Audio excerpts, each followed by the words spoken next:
আসসালামু আলাইকুম।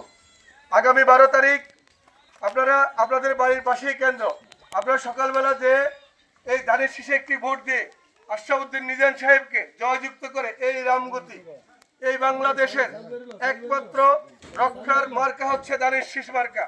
এই মার্কায় ভোট দিয়ে এই উৎসবের সাথে আপনারা সকলে একত্রতা বোধ করবেন এবং বেগম খালেদা জিয়ার রেখে যাওয়া যে অসমাপ্ত কাজগুলো সেগুলো পূর্ণ করার সুযোগ দেবেন এবং গত 17 বছর যে অসমাপ্ত কাজগুলো রয়েছে, যে দুর্নীতি হয়েছে, এই দুর্নীতির বিরুদ্ধে সোচ্চার হওয়ার জন্য এই ধানের শীষের মার্কায় ভোটটা দিবেন। আর আমি আপনাদেরকে একটি কথা বলতে চাই, আল্লাহ পাক রব্বুল আলামিন এই দুনিয়াতে আমাদেরকে সকলকে পাঠিয়েছে। দুনিয়াতে যে যে দেশে যে যে রাষ্ট্রে বসবাস করবে সেই রাষ্ট্রে যার যার সকলের দায়িত্ব রয়েছে। এখানে ইসলাম, হিন্দু ধর্ম, খ্রিস্টান এই ধরনের কোনো দল নেই বাংলাদেশে। ইসলামের নামে যারা ধোঁকাবাজি করবে আমরা আপনাদেরকে অনুরোধ করব, এটি একটি শিরক। কবরে মাত্র 4টি প্রশ্ন করা হবে।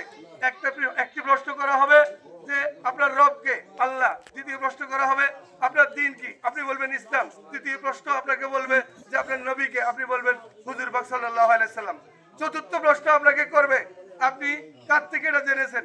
আপনি যখন বলবেন যে আমি অন্যের কাছ থেকে শুনেছি, আপনি জাহান্নামী হবেন। আর আপনি যখন শুনবেন আপনি যে রব্বুল আলামিন, আপনি যে হুজুর পাক সাল্লাল্লাহু আলাইহি সাল্লামের মাধ্যমে যে কোরআন পাঠিয়েছেন, আমি সেই কিতাব থেকে জেনেছি, আপনি জান্নাতি। এর বাইরে কোনো প্রশ্ন করা হবে না। আপনাদেরকে যে সমস্ত মিথ্যা ভ্রান্ত ধারণা দিয়ে ধর্মকে শিরিক করছে, আমরা তাদের প্রতিবাদ জানাচ্ছি। আসসালামু আলাইকুম।